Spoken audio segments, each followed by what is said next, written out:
Long ago, in a village surrounded by deep forests and flowing rivers, there lived a young man named Kelechi. He was strong, kind, and the best hunter in the land. Every girl in the village wanted to marry him, but Kelechi had not found a wife yet. The sun was setting behind the tall trees, casting golden light over the forest. Kelechi moved silently through the bushes, his spear ready in his hand. He was hunting, hoping to catch a deer before nightfall. Suddenly, he heard something unusual, a soft, sweet voice singing. The sound floated through the trees like the wind, whispering a secret. Kelechi stopped and listened. It was not a song he had ever heard before, and it was beautiful. Who could be singing in the deep forest, he worried. Slowly he followed the voice, stepping carefully so he would not make a sound. As he moved through the thick trees, the song became clearer. It was full of warmth, like sunlight on a cool morning. Then, through the leaves, he saw her. A woman sat on a rock near a small clear stream. She had long shiny black hair that flowed over her shoulders. Her skin glowed in the fading light, and her eyes sparkled like stars in the night sky. She was the most beautiful woman Kelechi had ever seen.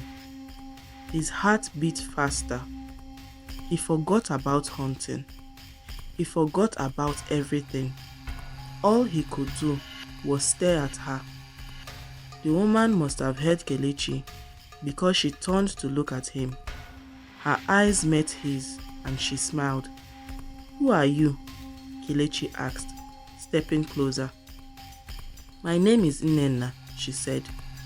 Her voice was soft, like the gentle waves of a river. Kelechi had lived in the village all his life, but he had never seen her before. "Where do you come from?" he asked. "I live here, in the deep forest with my family," she answered. Kelechi was surprised. No one from this village lived this deep in the forest.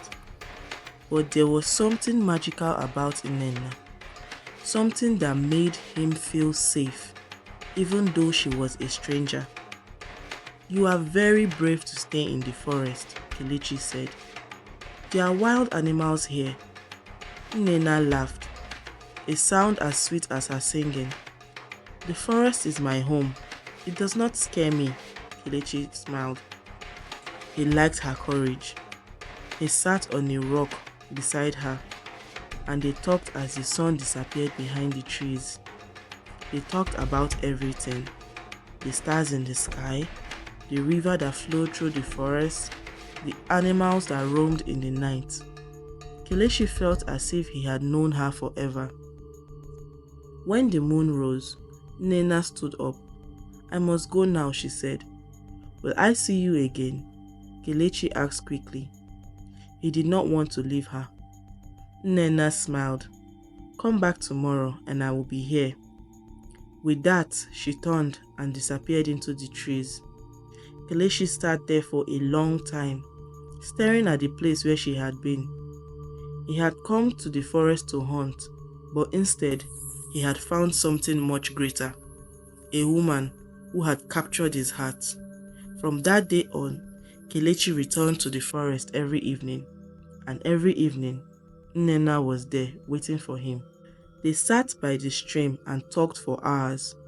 She told him stories about the animals of the forest, about the birds that sang in the morning, and the fireflies that danced at night. Kelechi told her about the village, about the people, and the great feasts they had. The more time he spent with her, the more he loved her. Her laughter made his heart feel light, and her eyes shone whenever she spoke. One evening, as the sky turned red with the setting sun, Kelechi looked at Nnenna and knew he wanted to be with her forever. "Nnenna," he said, taking her hand, Will you be my wife? For a moment, Nnenna did not speak. A shadow passed over her face and she looked away. Kelechi's heart tightened. Do you not want to marry me? He asked. Nnenna looked at him again and smiled, but this time there was something sad in her eyes. I will marry you, she said, but you must promise me one thing. Anything, Kelechi said eagerly. You must never follow me when I go into the forest at night, she said. Her voice was serious now, and her grip on his hand tightened. Promise me, Kelechi. Kelechi found this strange. Why would she leave at night? But he was too happy to question it. He had found the woman of his dreams, and that was all that mattered. I promised, he said. Nnenna's smile returned, and this time it was bright and full of joy. She leaned closer, resting her hand against his shoulder. The trees swayed gently in the evening breeze. The stream whispered as it flowed over the rocks, and the stars began to twinkle in the sky. Kelechi held Nnenna's hand and thought about the future, the life they would share, the home they would build, and the love that would never end. Or so he thought. The village was alive with music and laughter. Drummers beat their drums, sending deep, joyful sounds through the air. Women clapped their hands, singing songs of love and happiness. Men danced in circles, their feet kicking up the dust. Kelechi stood tall in his finest clothes, a deep blue wrapper with gold embroidery. His heart was full of joy as he watched Nnenna step forward, dressed in a flowing red and gold gown. She looked more beautiful than ever, her long black hair shining under the sun. The village elders blessed their union, pouring palm wine onto the ground as a gift to the ancestors. Kelechi and Nnenna took a sip from the same cup, sealing their marriage. You are now husband and wife, the elder announced. The crowd cheered. People feasted on roasted meat, pounded yam, and sweet fruits. Children ran around, laughing as they played. The joy in the air was thick, and Kelechi believed he was the luckiest man in the world. As the night deepened, the newlyweds sat together, watching the stars. Kelechi squeezed Nnenna's hand. I will love you forever, he whispered. Nnenna smiled but said nothing. For a moment, a strange sadness crossed her face, but it disappeared as quickly as it came. That night, Kelechi slept with a heart full of love, unaware that his perfect marriage had a secret he was yet to discover. Days turned into weeks, and Kelechi began to notice something unusual about his wife. Nnenna never ate in front of him or anyone else. At every meal, she would smile and say, I am not hungry, even when everyone was feasting. If Kelechi brought her food, she would thank him but never eat it. How can you not be hungry? Kelechi asked one evening, watching her push away a bowl of steaming yam porridge. I don't eat much, she replied softly. He had a small appetite. But then, he noticed something even stranger. Every night, when the village was asleep, Nnenna would quietly slip out of their hut. She always returned before sunrise, her eyes looking tired, her skin pale. One night, Kelechi woke up just as she was leaving. He grabbed her wrist gently. Where are you going? Nnenna froze. For a moment, fear flickered in her eyes, but then she smiled. I like to take walks at night. The forest is peaceful.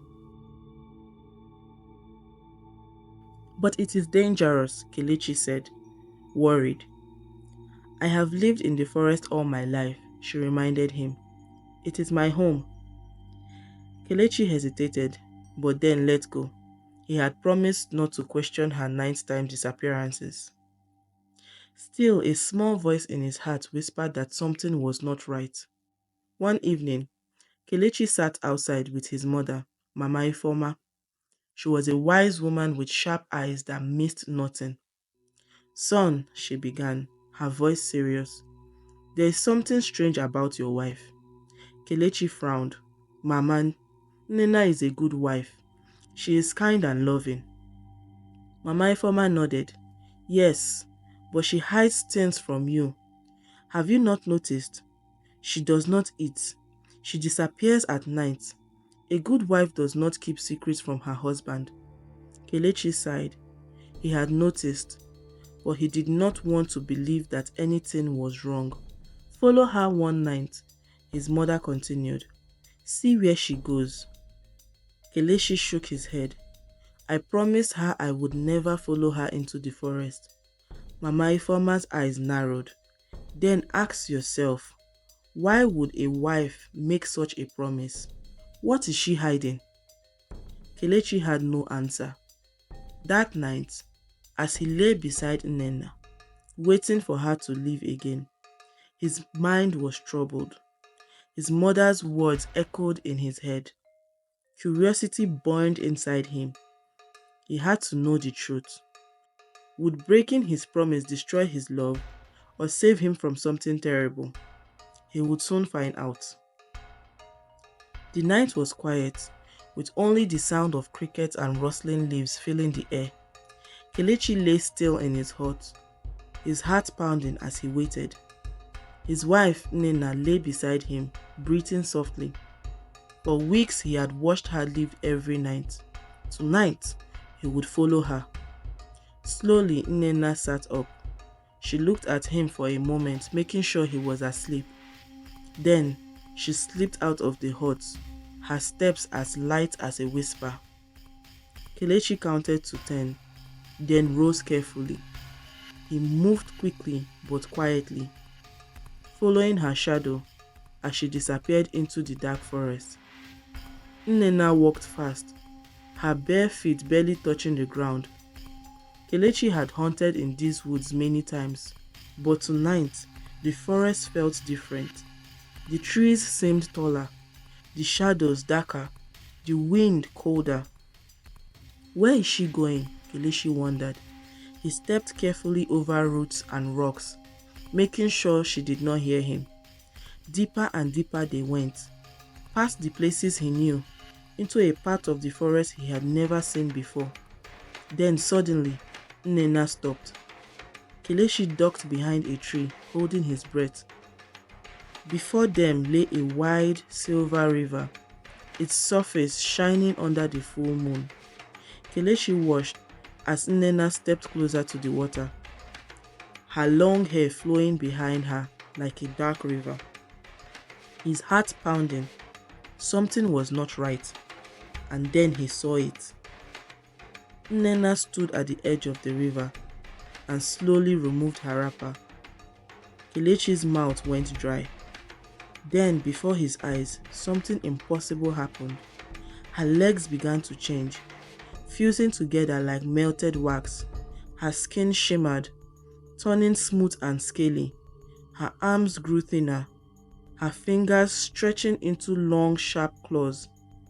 Kelechi wanted to shout, but no sound came from his mouth. Nnenna lifted her head. As he saw her face, her beautiful face was still there, but her eyes were now golden, glowing like fire in the night. Then, with one final shudder, she was no longer a woman. She was a giant snake, a creature of legend. Kelechi's body shook as fear gripped his heart. He had loved her, married her, trusted her, but she was not human. He took a step back. His foot snapped a dry twig. The sound echoed through the night like a drum beat. Nnenna's head jerked up. Kelechi, she hissed, her voice no longer soft and warm. It was sharp, filled with anger and something else, something deeper, something sad. Her golden eyes locked onto him, and in that moment, Kelechi knew he had made a terrible mistake. Fear took over. Kelechi turned and ran. Branches slapped his face. Roots tried to trip him, but he did not stop. He ran like never before, his heart pounding, his breath coming in gasps. Behind him, He heard something move, something big, slithering through the grass. Nnenna is chasing me. His mind screamed at him to run faster. Kelechi, stop, Nnenna's voice called, but he could not tell if it was a plea or a warning. He did not stop. He could not, his feet pounding against the ground. His chest burned, but he kept going. The trees thinned. He could see the village ahead. He burst out of the forest, falling onto dusty paths. The village guards saw him. Kelechi, one shouted. What is wrong? Kelechi tried to speak, but he was shaking too much. Then, the sound of rustling leaves behind him made the guards raise their spears. But when they looked, there was nothing. No giant snake, no Nnenna, only the quiet wind and the whispering trees. Kelechi sat on the ground, his mind spinning. His wife was not human. His wife was a monster. And now, she knew that he knew. What would she do next? Would she come for him? Or was she already watching, hiding in the shadows? The terrifying truth had been revealed, but the nightmare was only beginning. The morning sun rose over the village, painting the sky with soft shades of orange and pink.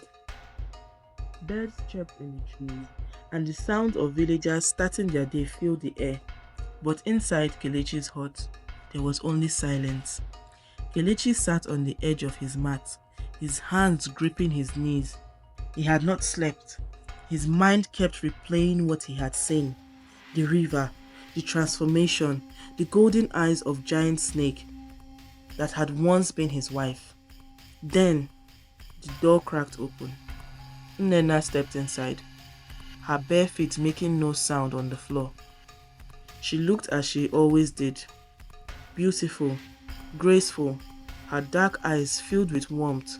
She smiled at him.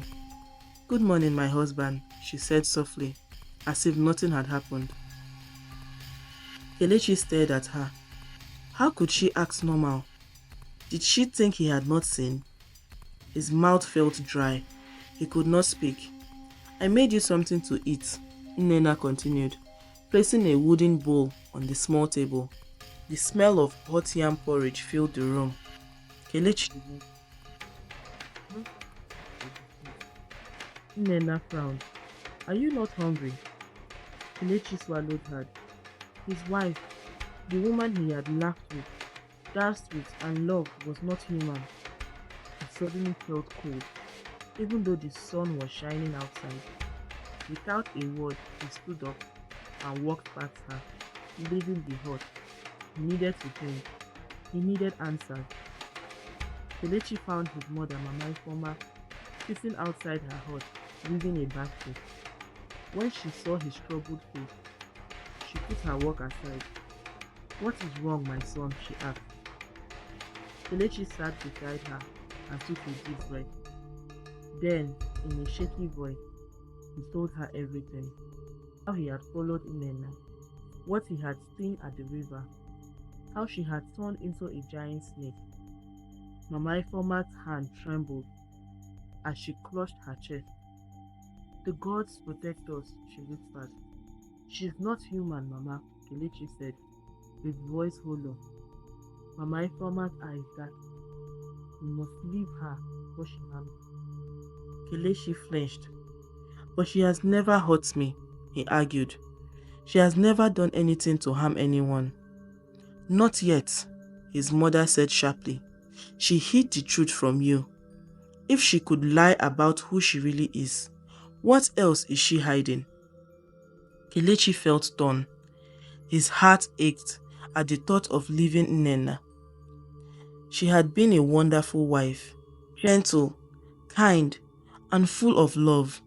But now, fear had wrapped around his heart like a creeping vine.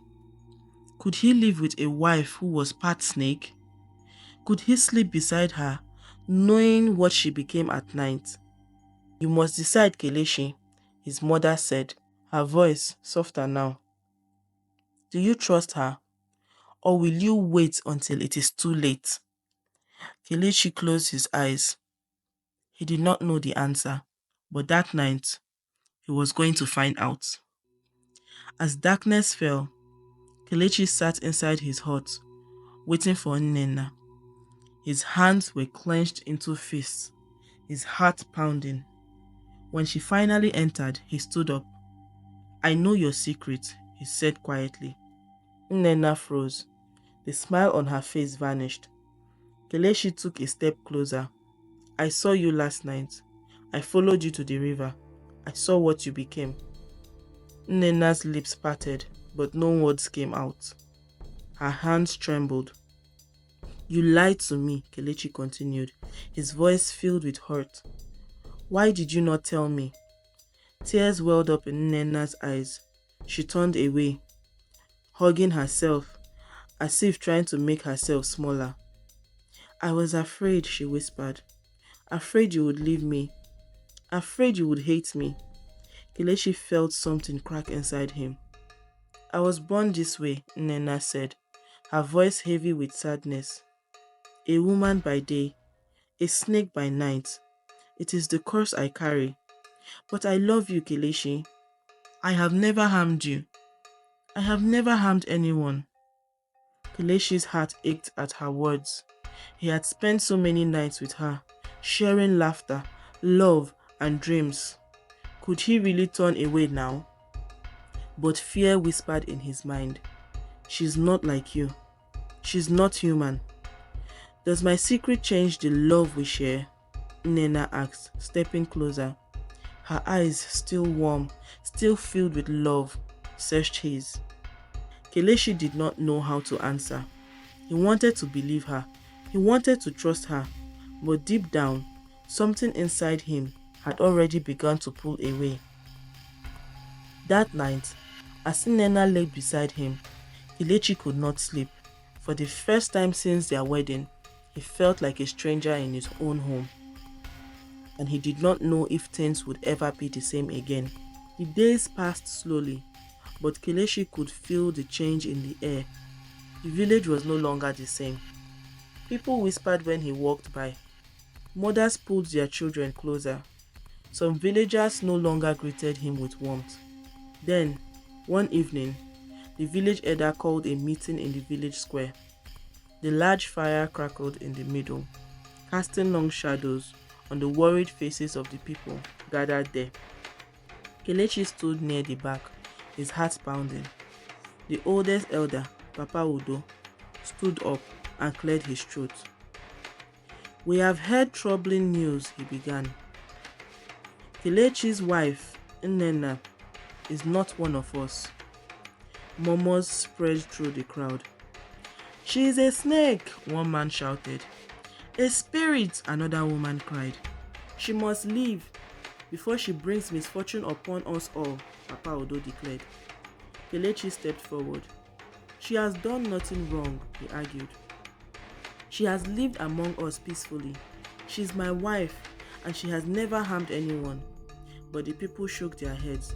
"She lied to us," a woman said. "She is hiding her true nature," another added.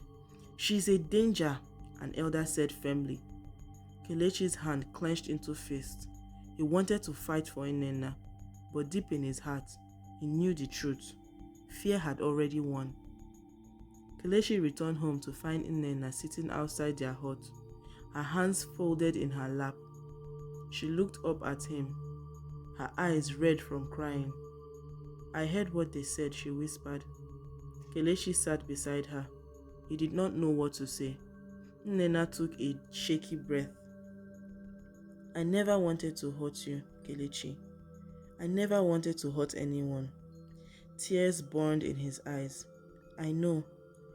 But now they fear me," she said, her voice barely above a whisper. "And you, do you fear me too?" Kelechi looked down at his hands. He had fought so hard to push the fear away. He had tried to hold on to the love they shared. But every night, when he closed his eyes, he saw the river, the scales, the golden eyes of a creature he could not understand. Finally, with great pain, he spoke the words that shattered both their hearts. "I love you, Nnenna," he said softly. But I cannot be with you. Nnenna let out a quiet sob, her shoulders shaking. But where will I go? She asked. Kelechi swallowed the lump in his throat. Back to the forest. Back to where you came from. A long silence filled the air. Then, wiping her tears, Nnenna nodded. If this is what you choose, she said, her voice trembling, then I will not stay where I am not wanted. The stars above seemed to dim as Kelechi and Nnenna sat in silence, knowing that this was their last night together. The next morning, Kelechi walked with Nnenna to the edge of the forest. The trees stood tall and silent, as if they too knew this was a moment of sorrow. Neither of them spoke as they walked. Every step felt heavier than the last. Finally, they reached the place where the village ended and the wild forest began. Nnenna turned to Kelechi, her eyes filled with sadness, but also understanding. I will always love you, she whispered.